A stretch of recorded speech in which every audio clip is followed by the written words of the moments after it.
capítulo 11, do Evangelho segundo João. Esse capítulo de João, meus queridos, capítulo 11, ele tem 57 versículos, e a narrativa que eu começo a fazer nessa noite vai até o verso 46. Mas como eu disse, esse capítulo é tão riquíssimo que nós vamos separar em algumas porções para expor e para facilitar o entendimento. E hoje eu quero ir com os irmãos até o verso de número 16. E para poder também otimizarmos o nosso tempo, eu farei a leitura dos versículos conforme nós fomos expondo esses versículos. Amém? Então, deixa a tua Bíblia aberta aí, capítulo de número 11 do Evangelho de João, e oremos. Amém? E amém. Eu disse que esse capítulo aqui de João, ele é incrível porque nós vamos ser levados a um gesto de Jesus que contraria as expectativas daqueles que estavam diante dele naqueles dias. Nós vamos ser levados por Jesus, aqui através do apóstolo João, a conhecer que talvez o momento mais duro da sua vida é um lugar preparado pelo Senhor para a promoção da sua própria glória. Nós vamos ver um texto como esse, que Jesus trabalha para a promoção da sua própria glória, e que há decretos eternos estabelecidos pelo Senhor, que tem por objetivo engrandecer o nome do Senhor, engrandecer o nome do Filho de Deus. Esse texto, nessa noite, eu quero ir com vocês do verso 1 até o 16, e aqui nós vamos enxergar aquele momento que talvez é o que nos deixa mais sem ação, sem reação, sem conselho, sem palavras, que é o momento da morte.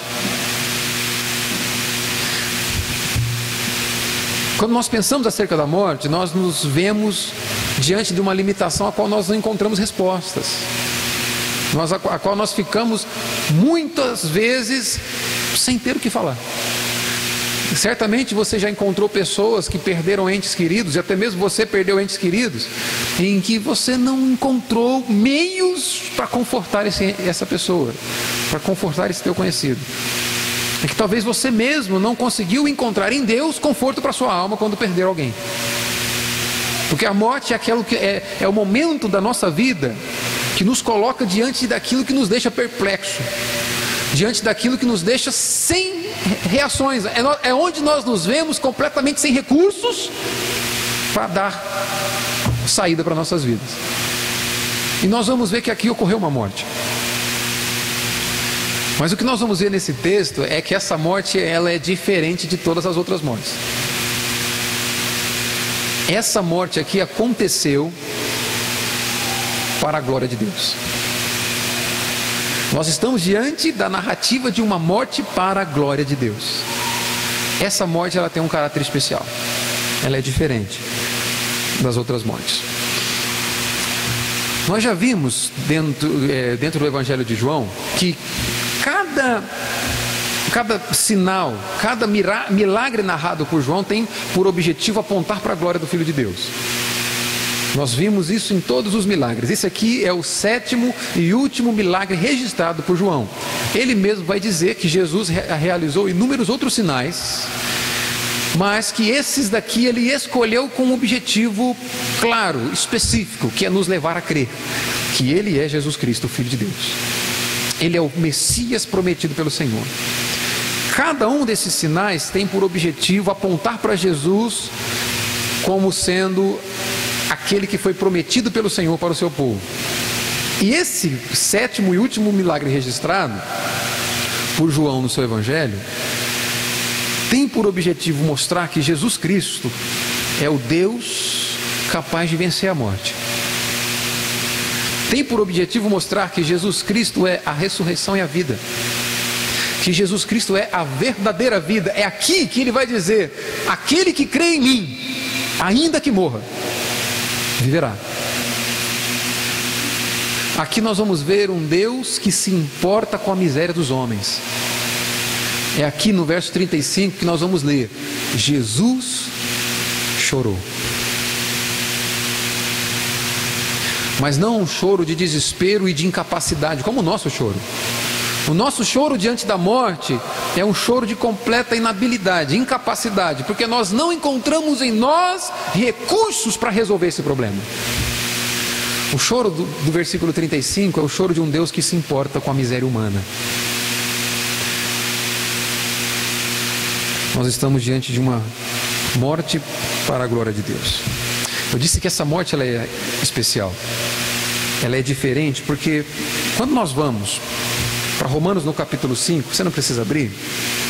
Lá o apóstolo Paulo vai dizer o seguinte: que por um homem o pecado entrou no mundo, e pelo pecado a morte. E a morte passou para todos os homens porque todos pecaram. O representante da humanidade, o primeiro Adão, com o seu pecado, com a sua queda, promove a morte para toda a humanidade. E essa morte a qual Paulo está dizendo, ela tem característica como sendo morte espiritual, morte física e quebra no relacionamento com Deus, distanciamento entre Deus. O pecado promove barreira entre o homem e Deus, e o homem, perdendo o seu relacionamento com Deus, ele morre espiritualmente. Então essa morte a qual Paulo diz que passou para toda a humanidade tem esse caráter físico e espiritual. Mas essa morte aqui é diferente. Essa morte aqui é para glorificação do Filho de Deus. Vamos ver o que isso significa. O primeiro ponto que eu quero destacar com vocês aqui é que essa morte ela ocorreu numa família querida e conhecida de Jesus Cristo. Não foi qualquer pessoa, não foi qualquer família que experimentou essa morte, mas uma família de entes queridos, uma família de pessoas amadas. Nos versos de 1 a 3 nós vamos ver declarações que apontam para quem são as pessoas, qual o elo que elas tinham com Jesus. Nesses versos iniciais nós vamos ver que essas pessoas não eram apenas conhecidas por Ele, mas elas eram amadas por Jesus Cristo. E primeiro ponto aqui, essa enfermidade, essa adversidade, essa morte veio para pessoas amadas por Jesus Cristo, pessoas queridas, conhecidas dele. Isso já nos leva a entender que a adversidade não é o sinônimo de uma vida sem Deus, de um desamor de Jesus Cristo. Mas nós estamos diante de uma família amada por Jesus Cristo e que ainda assim enfrentou essa dificuldade que vai ser narrada e que vai ser usada para a promoção da glória do Filho de Deus. Primeira coisa que eu destaco para os irmãos aqui então é que nós não podemos focar os nossos olhos em Betânia. Olha o verso de número 1. Estava enfermo Lázaro de Betânia. Acompanha comigo o texto. Verso de número 1 do capítulo 11. Estava enfermo Lázaro de Betânia, da aldeia de Maria e de sua irmã Marta. Primeiro ponto aqui é que nós não podemos focar os nossos olhos, nós não podemos focar as nossas energias nessa vida em Betânia, nessa vida que vivemos na terra. Betânia é um lugar onde a vida é curta, dura e incerta. Betânia é essa vida que nós temos na terra. Nós estamos diante de um relato em que João deixa claro para anunciar a condição em que se encontrava Lázaro, para nos levar ao entendimento de que nós vivemos uma vida em que nós, desde que nascemos, estamos em um contínuo processo de enfraquecimento físico. Uma vida que após a queda, ela pode ser certa, você pode ter certeza que um dia experimentará dor e sofrimento. Por isso que nós não podemos colocar os nossos olhos e a nossa energia em Betânia.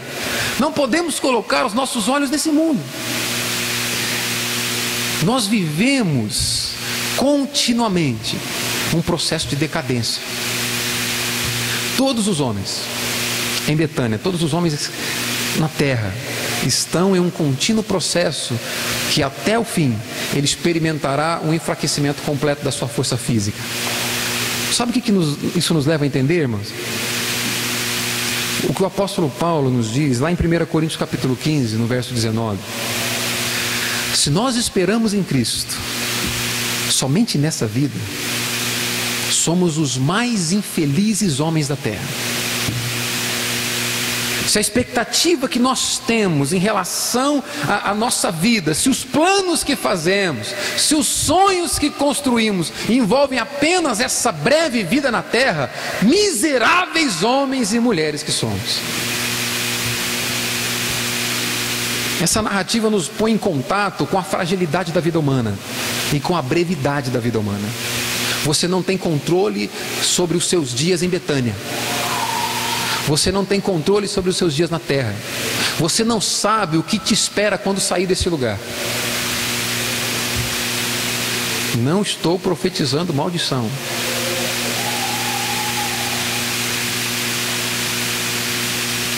A vida na terra é um lugar a qual, se você tem como única fonte de prazer aquilo que você vive aqui, se a tua expectativa é só aquilo que você experimenta aqui, miserável homem e mulher que você é.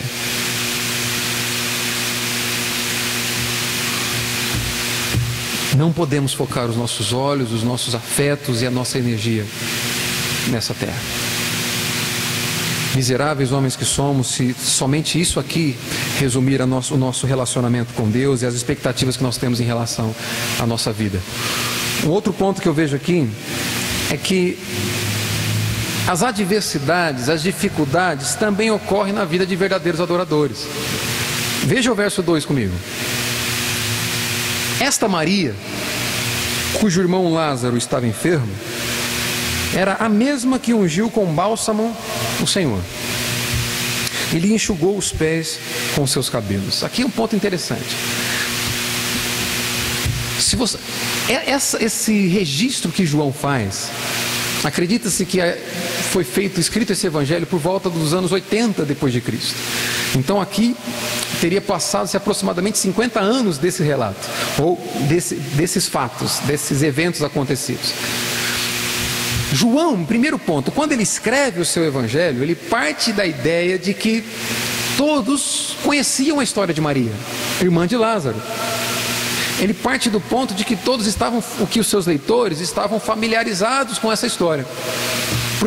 Até mesmo porque em Mateus capítulo 26, no verso 13, quando esse evento acontece, em que Maria derrama um precioso perfume sobre Jesus, ungindo Jesus com aquele bálsamo precioso, isso leva Judas à loucura. Judas vai se levantar e dizer: mas como, que desperdício é esse? Nós poderíamos vender e dar para muitos pobres. Mas nós sabemos que Judas não estava preocupado com os pobres, ele queria ter acesso ao dinheiro. E naquele dia Jesus diz o seguinte, que o gesto de Maria seria conhecido onde o evangelho fosse pregado. Então João parte da ideia parte do pressuposto de que a história de Maria era conhecida já. Mas um outro ponto que é importante entender, João também registra esse gesto de Maria ungindo Jesus, derramando esse perfume valioso sobre Jesus, no capítulo 12, no verso 3. No capítulo 12, no verso 3, ele vai dizer assim: então Maria, tomando uma libra de bálsamo, de nardo puro, muito precioso, ungiu os pés de Jesus e os enxugou com os seus cabelos, e encheu-se toda a casa com o perfume do bálsamo. Percebe? Qual que é o destaque interessante aqui? O evento de Maria ungindo Jesus acontece depois da ressurreição de Lázaro, faltando poucos dias da Páscoa. Mas aqui, antes do evento acontecer, quando Lázaro ainda estava enfermo, antes da ressurreição ser promovida por Jesus Cristo, quando João vai registrar o evento, ele traz à memória dos leitores o que Maria fez. E esse gesto de Maria apenas depois, no capítulo 12. O que eu entendo com isso? Eu acho que é importante nós refletirmos.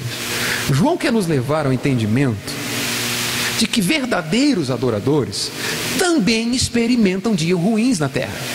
Dias ruins na terra. Verdadeiros adoradores, homens que têm uma vida dedicada a Jesus Cristo, homens que têm Jesus Cristo como o bem mais precioso, porque foi isso que Maria representou. Ela derramando aquele precioso perfume sobre Jesus Cristo, ela está mostrando o seguinte: olha, ele é mais precioso do que o que esse perfume pode comprar.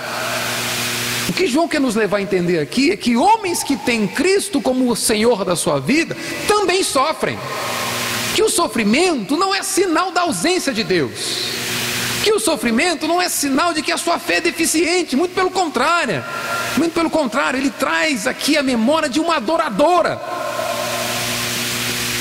e essa adoradora também estaria experimentando do momento mais difícil da sua vida, o momento da perda de um ente querido.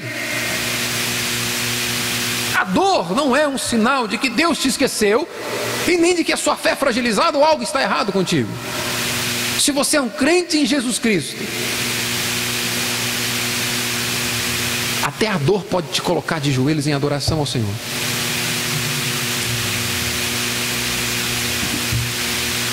Outra coisa que é importante destacar nesse texto, então, nós não podemos focar em Betânia. Betânia é um lugar de dores, a nossa vida na terra é um lugar de dores. Segundo, as adversidades também vêm para aqueles que adoram a Jesus Cristo. Terceiro, esse verso 3 nos mostra que a adversidade não é sinal de desamor ou do abandono de Jesus. Olha só, o verso 3 diz assim: mandaram, pois, as irmãs de Lázaro dizer a Jesus. Mandaram, pois, as irmãs de Lázaro dizer a Jesus: Senhor, está enfermo aquele a quem amas. Alguém aqui já sofreu na vida? Um de cada vez. Alguém aqui já teve experiências ruins na vida? Sabe aquela experiência que talvez você se vê diante dela e pensa assim: e agora? Não há recurso, não há mais o que fazer. Essa família estava diante dessa incapacidade, dessa pequenez, dessa falta de forças para resolver o problema. E uma coisa que é interessante na oração de Marta e Maria é que a adversidade, o problema, a dificuldade, esse sofrimento não é ausência de amor ou de abandono de Jesus Cristo. Elas dizem o seguinte: Senhor, está enfermo aquele a quem amas. É importante destacar aqui é que há nessa oração, o que Marta e Maria faz é escrever uma oração e mandar através de um mensageiro. A oração era simples. A oração era: Senhor, está enfermo o seu amado, está muito enfermo aquele a quem tu amas. O primeiro ponto aqui é que há um senso de urgência na oração de Marta e Maria, porque o original aparece uma palavra que nessa tradução foi ocultada, que poderia ser traduzida assim: Senhor, perceba, Senhor, escute, veja. Esse escute não está aqui, mas o original ele aparece. É como se elas dissessem assim: Senhor, se atente para isso que vai ser dito. O seu amado está enfermo. Há um senso de urgência na oração daquelas mulheres. Primeiro ponto, há um senso de urgência. Segundo ponto que é importante ver aqui: elas não vão sugerir o que Jesus deve fazer. Você não vai ver no recado da oração de Marta e Maria dizendo assim: olha, Jesus está enfermo, o amado seu, e é necessário que você corra, venha para nós, porque você precisa curá-lo, você tem que fazer alguma coisa. Não há essa imposição, não há essa declaração. Isso nos mostra que simplesmente essas mulheres, quando apresentam o seu pedido diante de Jesus Cristo, estão confiando que aquele que ama o seu irmão é sabedor do que ele precisa fazer. Isso nos leva a entender que a oração delas contém o seguinte fator: nós confiamos naquele a quem nós clamamos. Irmãos, existem sofrimento na vida do crente que tem por objetivo te levar a confiar em quem é o único que pode resolver o seu problema. Existem situações, existem dificuldades que, se Deus tirar de você, você simplesmente tira o seu joelho do chão e o abandona. Existem dores e sofrimento que são extremamente necessárias, porque sem elas, você e eu o abandonamos. Você e eu depositamos a confiança no nosso próprio braço, porque achamos que somos capazes de dar a solução para a nossa vida. É necessário que às vezes o Senhor nos conduza por caminhos em que nós não encontramos recursos em nós mesmos, para que expressemos confiança naquele que é o único que pode resolver toda a situação. Enquanto o controle da sua vida estiver nas suas mãos, você jamais experimentará de confiança em Jesus Cristo.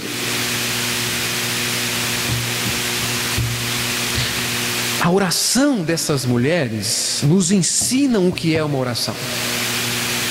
Você não vai ver elas dizendo assim: Jesus, Lázaro está enfermo e nós determinamos que o Senhor o cure.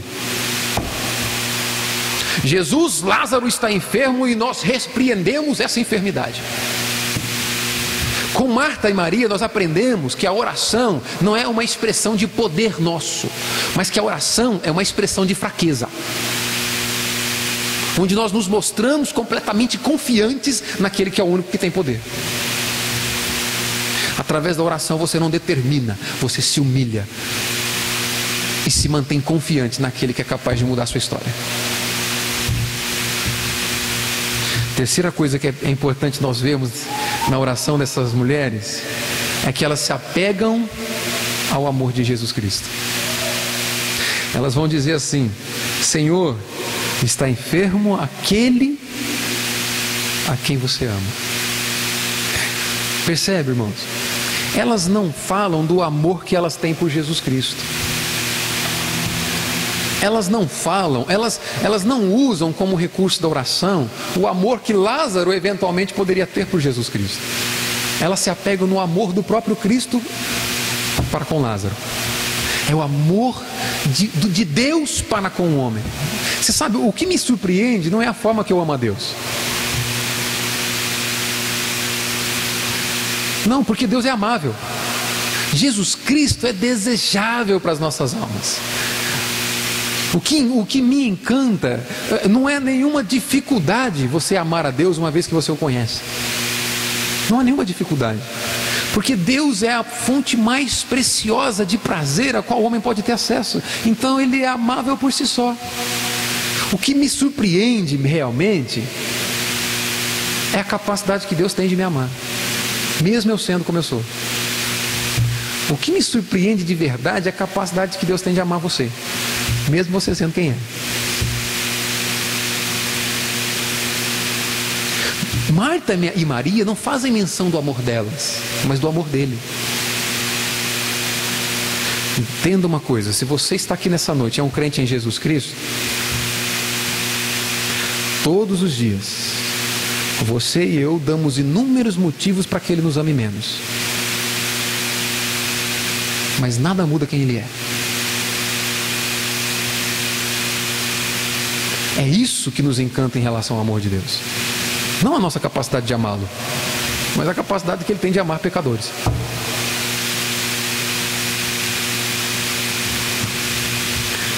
Segundo ponto que eu vejo com esse texto, a partir do verso 4. Então, primeiro, essa morte, essa enfermidade acontece com famílias que também são amadas por Jesus Cristo. Então, a próxima vez que você enfrentar uma dificuldade na vida, deixa eu te dar um recado.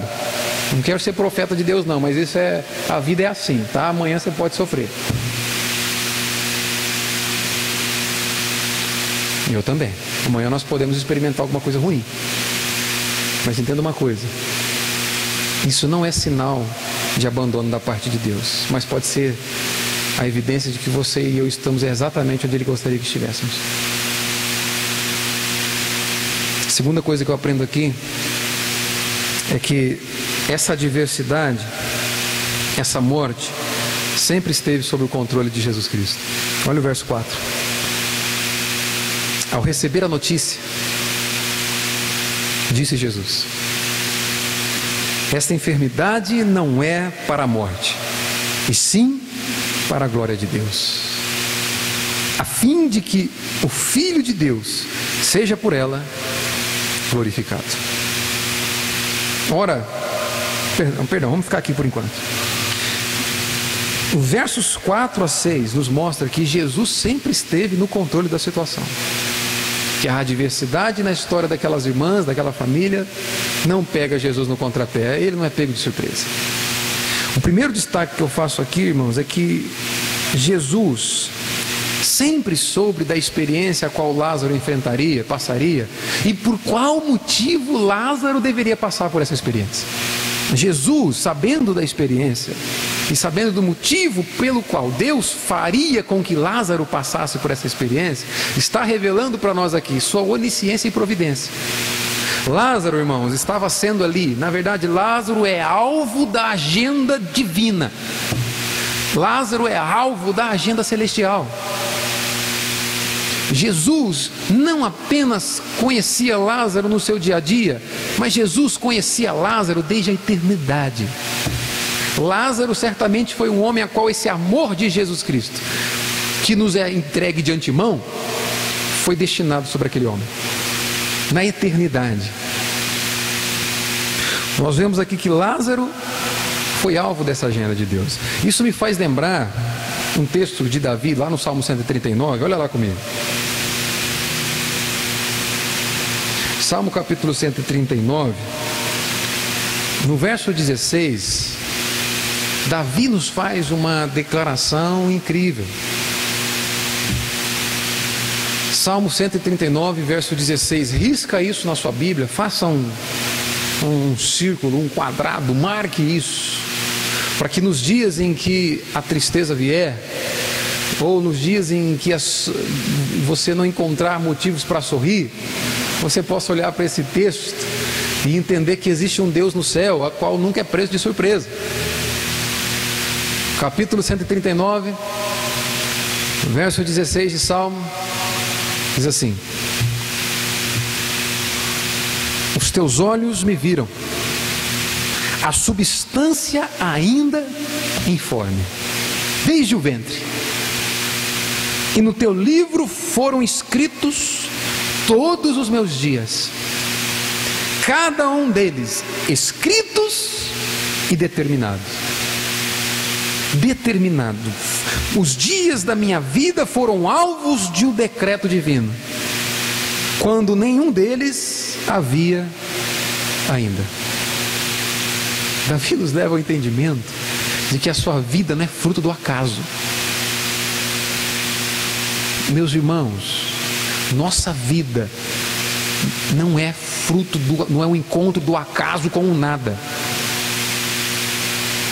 Ainda que isso fuja a nossa capacidade de discernimento, ainda que isso vá além do nosso raciocínio, as Escrituras nos apontam para um Deus que é soberano e que não apenas conhece o futuro, mas que coloca o futuro lá. Salmo 118, verso 24 vai dizer: esse é o dia que o Senhor fez, nos alegremos nele, nos exultemos nele. Todos os dias da minha vida, quando ainda nenhum deles se apresentaram, foram determinados por esse Deus que é soberano. Lázaro não foi fruto do acaso. Jesus está dizendo na sua onisciência e providência: essa morte, essa enfermidade não é para a morte, mas é para a glória do Filho de Deus.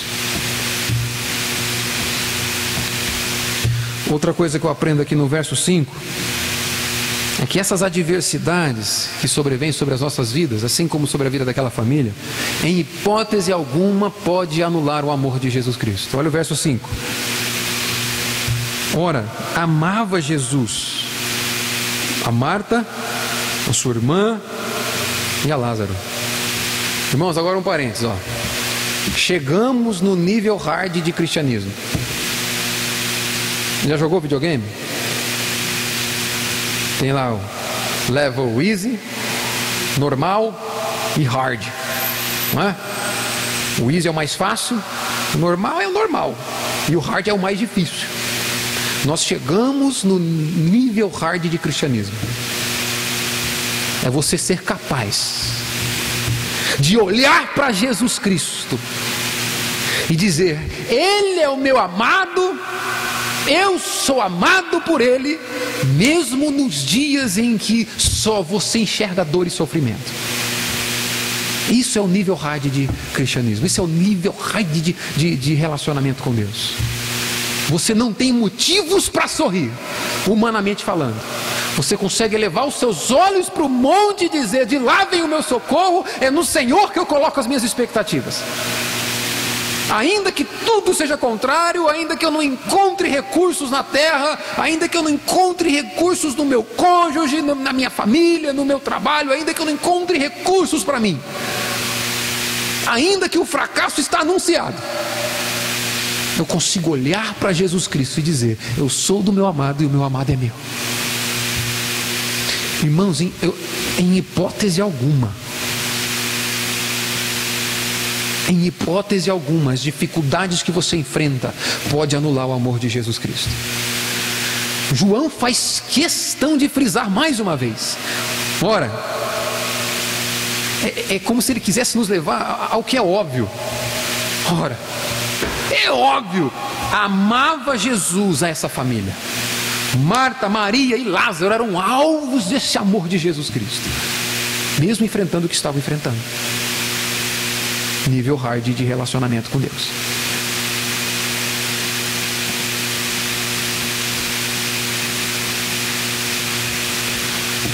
Uma coisa importante que eu aprendo com o verso 6, dando prosseguimento aqui, é que Jesus conduziu tudo de uma forma que ampliasse ainda mais a sua glória depois do seu agir. No verso 6, Jesus vai dizer o seguinte, João vai dizer o seguinte: quando, pois, soube que Lázaro estava doente, ainda se demorou 2 dias no lugar onde estava. Esse é Jesus, o amado da nossa alma. Havia aquela oração com um senso de urgência, com um senso de confiança depositada, como se elas dissessem: nós sabemos que o Senhor fará algo, nós sabemos que o Senhor que ama Lázaro vai fazer alguma coisa. E no verso 6, João vai dizer que quando Jesus fica sabendo que Lázaro está doente, ainda fica mais 2 dias. Esse pois aqui nos leva aos 2 versos anteriores da seguinte forma. Verso 6, mais uma vez: quando pois, ou seja, já que no verso 4 ele diz que o objetivo dessa enfermidade era a glória de Deus, ele ainda vai esperar mais um pouquinho.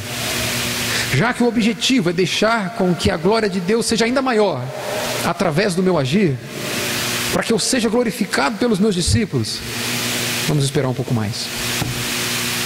E esse pois também nos leva ao verso 5, porque o verso 5 diz: ora, Jesus amava aquela família. Quando, pois, soube que Lázaro estava enfermo, esperou mais um pouco.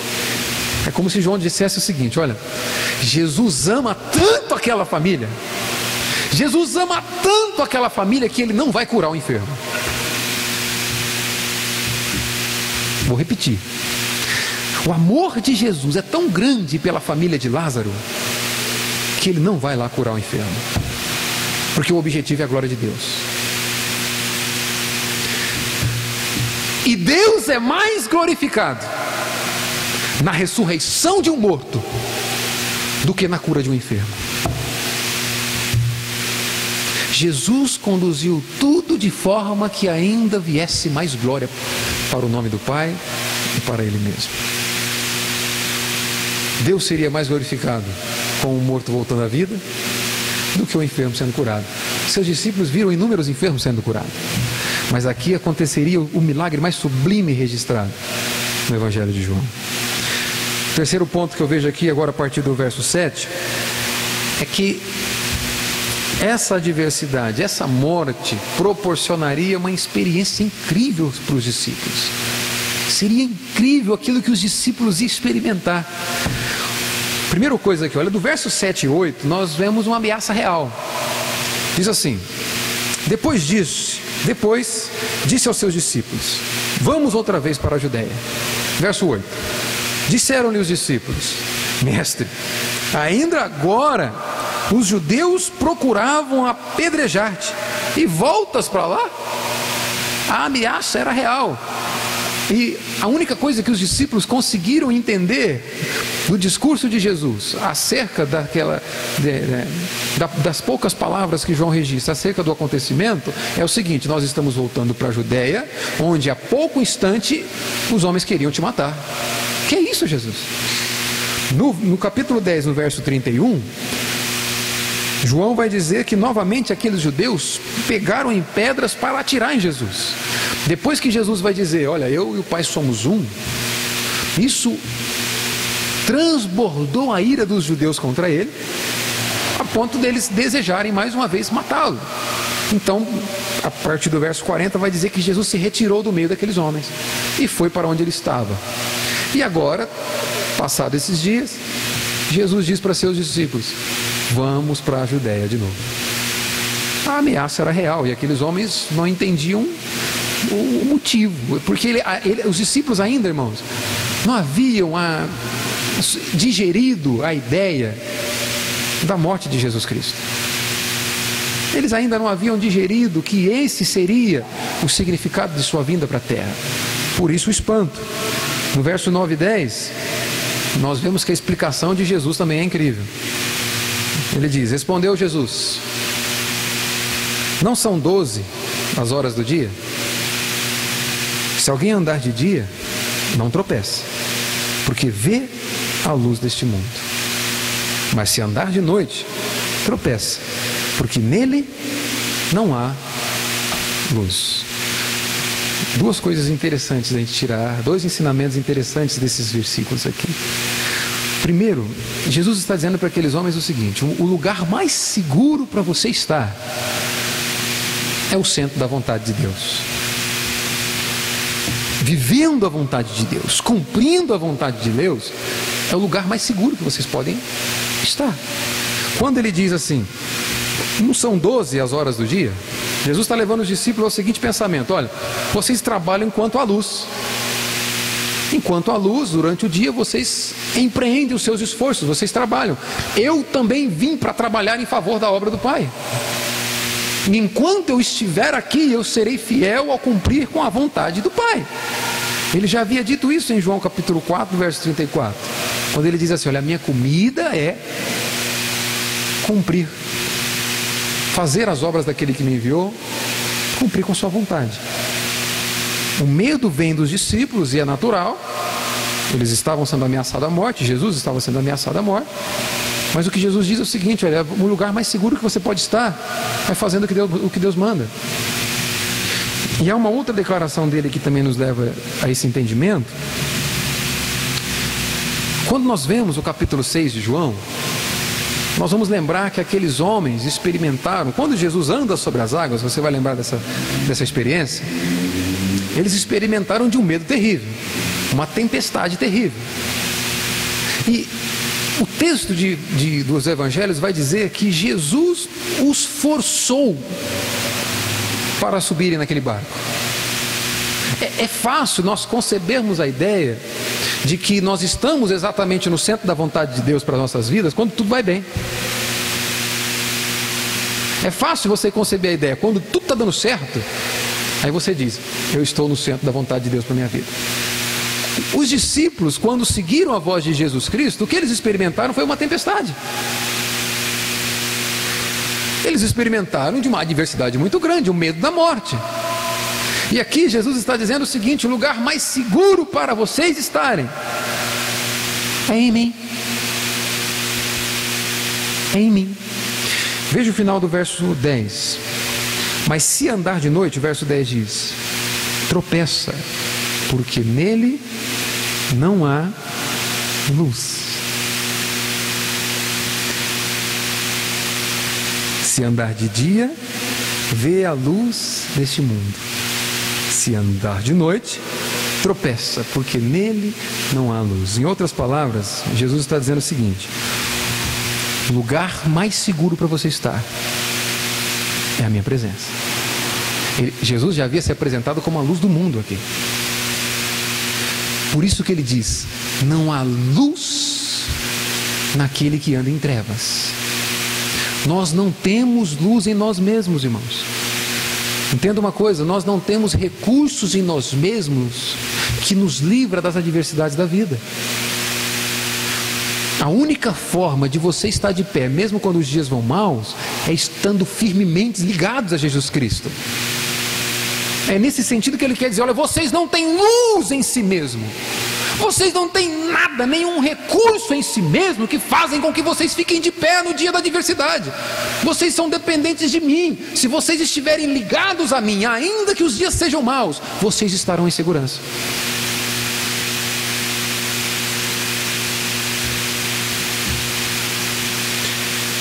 Quando ele diz assim: nele não há luz, é como se ele dissesse assim, me permita usar um português mais claro para você entender: está comigo, está com Deus. Sabe, você já sofreu bullying na escola? Ou será que isso só acontecia comigo? Sabe aqueles dias em que chega o valentão, né, pro nerd e diz assim: ó, vou te pegar na saída. E você não sabe o motivo, mas ele falou que vou te pegar na saída, né? E você pensa assim, né, você concordou, né? E aí você pensa: e agora quem poderá me defender? E aí o bom é quando você faz amizade com o outro valentão, né? E aí que fica teu amigo, você fica perto do cara, né? E aí esse teu amigo diz o seguinte: ó, relaxa, vou sair com você, nós vamos junto. Está comigo, está com Deus. E quando você sai com o teu amigo que também é valentão, o outro que está valentão lá forte, ele vai ver que vocês estão em dois. Mas não porque você é alguma coisa, mas porque o valentão que está com você é forte. O outro valentão te deixa em paz. Jesus está dizendo para os seus discípulos: está comigo, está com Deus. Vocês não têm luz em si mesmo, vocês não têm recurso em si mesmo que te mantém de pé. Você é totalmente dependente de mim, ainda que caminhando para a morte. Se vocês estiverem ligados a mim, vocês estarão em segurança.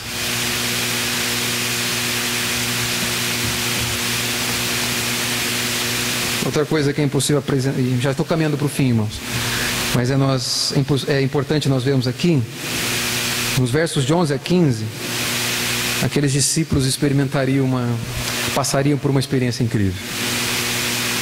Jesus vai dizer, o verso 11 vai dizer assim: isso dizia, e depois lhes acrescentou: nosso amigo Lázaro adormeceu,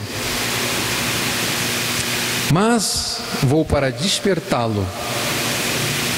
Disseram-lhe, pois, os discípulos: Senhor, se dorme, está salvo. Jesus, porém, falava com respeito à morte de Lázaro, mas eles supunham que tivesse falado do repouso do sono. Abrindo um parênteses aqui, é muito comum na escritura do Novo Testamento o verbo dormir no lugar do verbo morrer. Por isso que Paulo vai escrever acerca dos cristãos que dormem. Isso não serve para uma defesa de que alguns fazem de forma errada, dizendo que o crente, depois que morre, ele fica dormindo em um estágio inconsciente, esperando ressurreição. Não é isso que se trata. Jesus está deixando claro aqui que esse dormir é morrer. Verso 13: Jesus, porém, falara com respeito à morte de Lázaro. Lázaro dormiu, Jesus está dizendo: Lázaro morreu. E o que acontece quando Jesus diz: vou lá para despertá-lo, é o mesmo sentido que acontece depois de um dia de sono. Você é desperto. E imediatamente após a morte do cristão, ele é desperto para uma vida de eterna comunhão com seu Senhor. Mas fechando parênteses, só para a gente corrigir esse pensamento. E isso está inserido aqui. No verso 14, diz assim: então Jesus lhes disse claramente: Lázaro morreu. E por vossa causa me alegro de que não estivesse lá, para que possais crer. Mas vamos ter com ele. Incrível o que Jesus diz aqui. Essa morte de Lázaro possibilitaria para os discípulos de Jesus uma experiência incrível. Jesus vai encerrar esse trecho dizendo: Lázaro morreu, mas eu estou feliz por não estar lá com ele, por causa de vocês. Porque se eu estivesse lá com ele, eu curaria um enfermo, e vocês já viram isso. Mas agora nós chegaremos lá, e eu ressuscitarei um morto. E a fé de vocês vai ser fortalecida de uma forma tão intensa que vocês não experimentariam se o milagre não fosse esse. Eu me alegro porque nós não estávamos lá, por causa de vocês, para que vocês cresçam, ele vai dizer. E isso nos leva, irmãos, ao objetivo desse livro. O objetivo do Evangelho segundo João é para que você creia. Ele vai dizer: olha, eu escrevi esses milagres, eu registrei esses acontecimentos para que você creia que Ele é Cristo, e crendo tenhais vida eterna em seu nome. Deixa eu te dizer uma coisa: é necessário que você e eu preguemos esse Evangelho para nós todos os dias, porque o Evangelho tem o poder de gerar fé.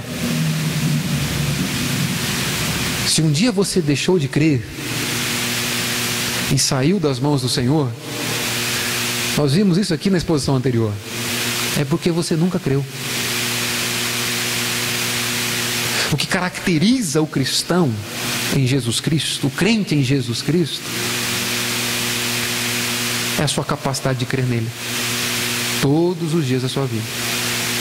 É por isso que o crer sempre está conjugado no presente nesses textos, quando é relacionado à salvação. Salvação não vem porque um dia você acreditou naquilo que te contaram. A salvação vem porque um dia você acreditou naquilo que te contaram. Hoje você crê, amanhã também, e depois, todos os dias da sua vida. Por isso Jesus vai dizer: eu me alegro porque não estavam lá, para que creiais. É para isso que nós vamos realizar esse sinal. E por fim, no verso 16, para fechar a exposição, nós vemos um companheirismo muito corajoso. Quando nós depositamos as nossas expectativas no Senhor, nós somos levados a um sentimento como esse aqui, que Tomé muitas vezes aparece como exemplo ruim, não é?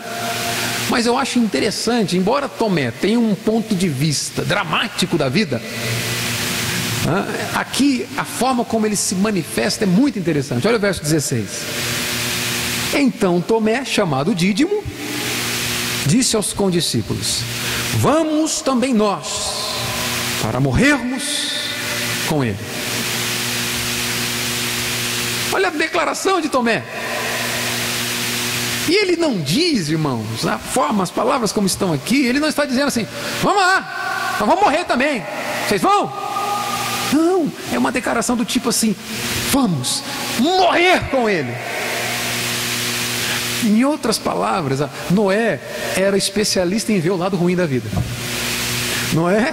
Tomé, perdão. Tomé é especialista, você ri, né? Porque não é você que está aqui, né? Tomé era especialista em ser dramático. Vamos lá morrer.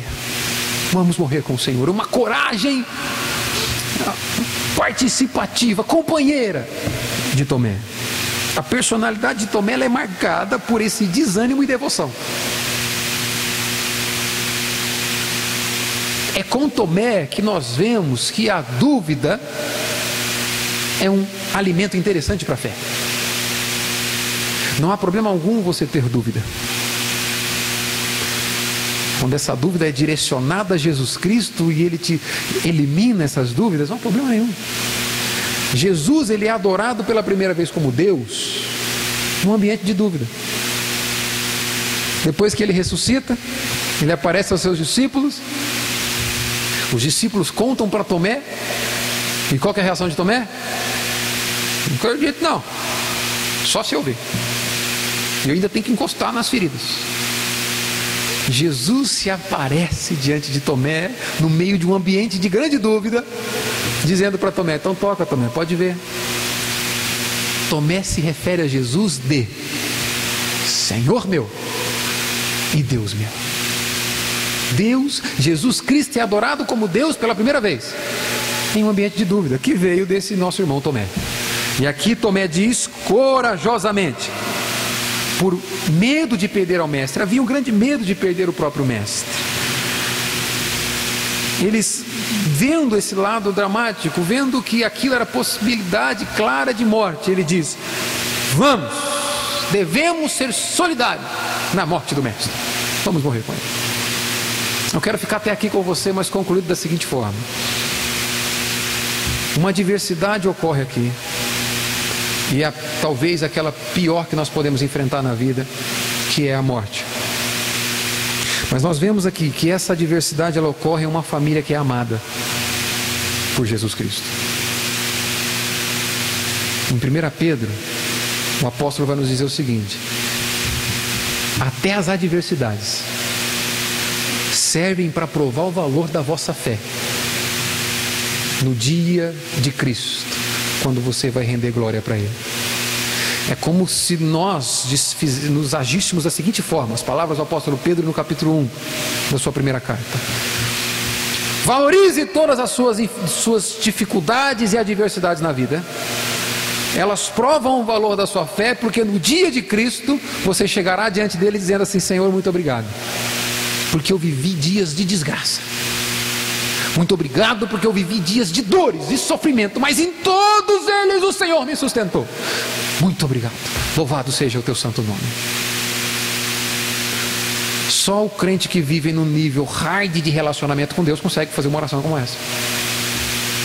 Segundo, Jesus sempre esteve governando aquela situação. Isso não o pegou de surpresa. Amém, Bela? Isso não o pegou desprevenido, ele está governando a situação. Terceiro, Jesus tinha também por objetivo levar os seus discípulos a experimentar de uma incrível, ou participar de uma incrível experiência com Ele, como o Senhor das suas vidas. Irmãos, é certo que você algumas vezes fez a seguinte pergunta: qual é o motivo de ser do sofrimento? Nessa semana nós tivemos acesso a notícias muito tristes.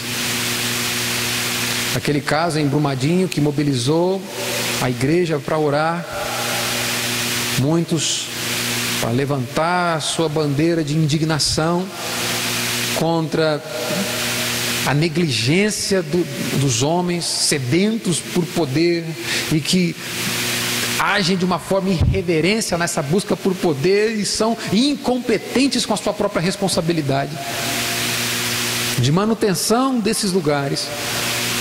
Nós vimos o desastre, vidas que se perderam, vidas que até esse momento em que eu saí de casa ainda estão desaparecidas e não se encontram. E nós podemos nos perguntar assim: por quê? Como Deus permite um trem desse? Uma coisa é certa, irmão: embora nós não encontremos o motivo pelo qual Deus permita algo como isso, não significa que ele não existe. E mesmo que nós não somos capazes de encontrar respostas para essas perguntas, para a pergunta do tipo: qual a razão de ser do sofrimento? Uma coisa é certa: não é negligência e nem afastamento de Deus. Porque o próprio Deus se entregou na pessoa do seu Filho para morrer. O objetivo da vinda dele a essa terra foi sofrer no seu lugar. Então não podemos acusar a Deus de indiferença, nem de afastamento, nem de negligência. Porque a vinda do seu Filho tem como propósito principal sofrer no seu lugar. Ainda que nós não entendemos os motivos pelo qual o sofrimento acontece, você e eu jamais temos a liberdade de dizer que isso é uma negligência de Deus. E uma coisa que eu penso é importante nós entendermos: o sofrimento também serve para nos mostrar que nós ainda estamos em Betânia, mas esse não é o nosso lar. Betânia é um lugar em que a dor e o sofrimento são inevitáveis. Sofrimento serve para lembrar que nós estamos fora de casa. A Bíblia nos diz que somos peregrinos nessa terra Estamos aqui, mas pertencemos a um outro lar. Toda viagem é cansativa. Ainda que em algum momento você experimente prazer nas suas viagens de férias, chega um momento em que você quer ir embora para casa, porque você está cansado. E o sofrimento serve para nos mostrar que nós estamos fora do nosso lar. E que o cansaço só vai ser exterminado quando nós chegarmos no lugar de descanso.